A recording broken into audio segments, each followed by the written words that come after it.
England কঠিন প্রতিপক্ষ, তাই সেমিফাইনালে ম্যাচটি সহজ হবে না বলে মনে করেন ঢাকায় নিযুক্ত আর্জেন্টিনার রাষ্ট্রদূত মার্সেলো কার্লোস।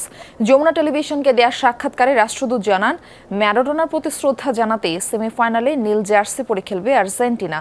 দলের সতীর্থরা মেসির সাথে খেলতে ও তার কাছ থেকে শিখতে মুখিয়ে থাকে বলেও জানান তিনি। এ সময় ম্যারাডোনার সাথে সাক্ষাতের অনুভূতিও জানান রাষ্ট্রদূত।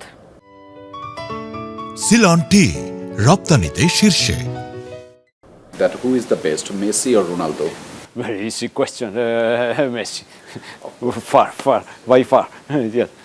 হালের দুই সেন্সেশন, মেসি নাকি রোনালদো সেরা? এমন প্রশ্ন অনেকটা হেসে উড়িয়ে দিলেন ঢাকায় নিযুক্ত আর্জেন্টিনার রাষ্ট্রদূত মার্সেলো কার্লোস। স্নায়ুর পরীক্ষা নিয়ে সেমিতে আসা নিজের দল নিয়ে এতটা নির্ভর নন, কেননা প্রতিপক্ষের নাম যে ইংল্যান্ড। 1986 সালের বিশ্বকাপে আইকনিক নীল জার্সি পরে হারিয়েছিল ইংলিশদের। তাই তো রাষ্ট্রদূতের প্রত্যাশা, মেসিদের সেই নীল বিষে শেষ হবে কেইনদের যাত্রা। I know it will be a very tough game. সেমিফাইনালের ম্যাচটি খুব কঠিন হবে। কোনো দলকেই পরিষ্কারভাবে ফেভারিট বলা যায় না, তবে আমি আশা করি শেষ পর্যন্ত আর্জেন্টিনাই জিতবে। ইংল্যান্ড খুবই শক্তিশালী দল, তাদের দলে অসাধারণ স্ট্রাইকার হ্যারি কেইন আছেন, জুড বেলিংহ্যামও দুর্দান্ত।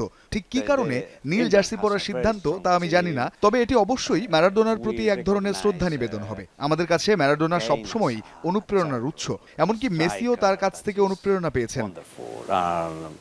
মেসি দলের মধ্যে প্রভাব খাটান নাকি পুরো দল মেসির জন্যই খেলে, এ নিয়ে কৌতূহল আছে সাধারণের। বিষয়টির ব্যাখ্যাও দিলেন রাষ্ট্রদূত। All Argentinian players.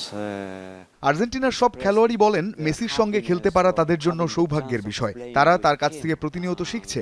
সবচেয়ে বড় বিষয় হলো, এত বড় তারকা হওয়ার পরও তিনি অত্যন্ত বিনয়ী।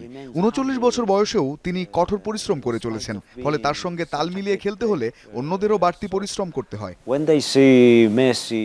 পেশাগত কাজের সময় আর্জেন্টাইন ফুটবল গ্রেট ম্যারাডোনার সাথে দেখা হওয়া স্বপ্ন পূরণের মুহূর্ত বলেও জানান রাষ্ট্রদূত Marcelo Carlos. He visited Japan during the 2002 World Cup. 2002 বিশ্বকাপের সময় ম্যারাডোনা জাপানে এসেছিলেন, তখন আমি দূতাবাসে কর্মরত।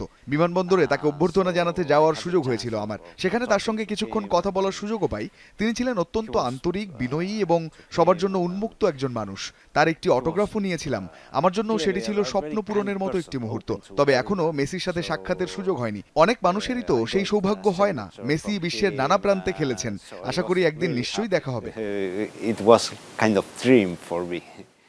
জমাট এক সেমির অপেক্ষায় আছেন এই আর্জেন্টাইন। ফলাফল যাই হোক, আলবিসেলেস্তাদের প্রতি বাংলাদেশের অকৃত্রিম ভালোবাসায় কৃতজ্ঞতা প্রকাশ করেন রাষ্ট্রদূত। আহমেদ রেজা, যমুনা নিউজ, ঢাকা।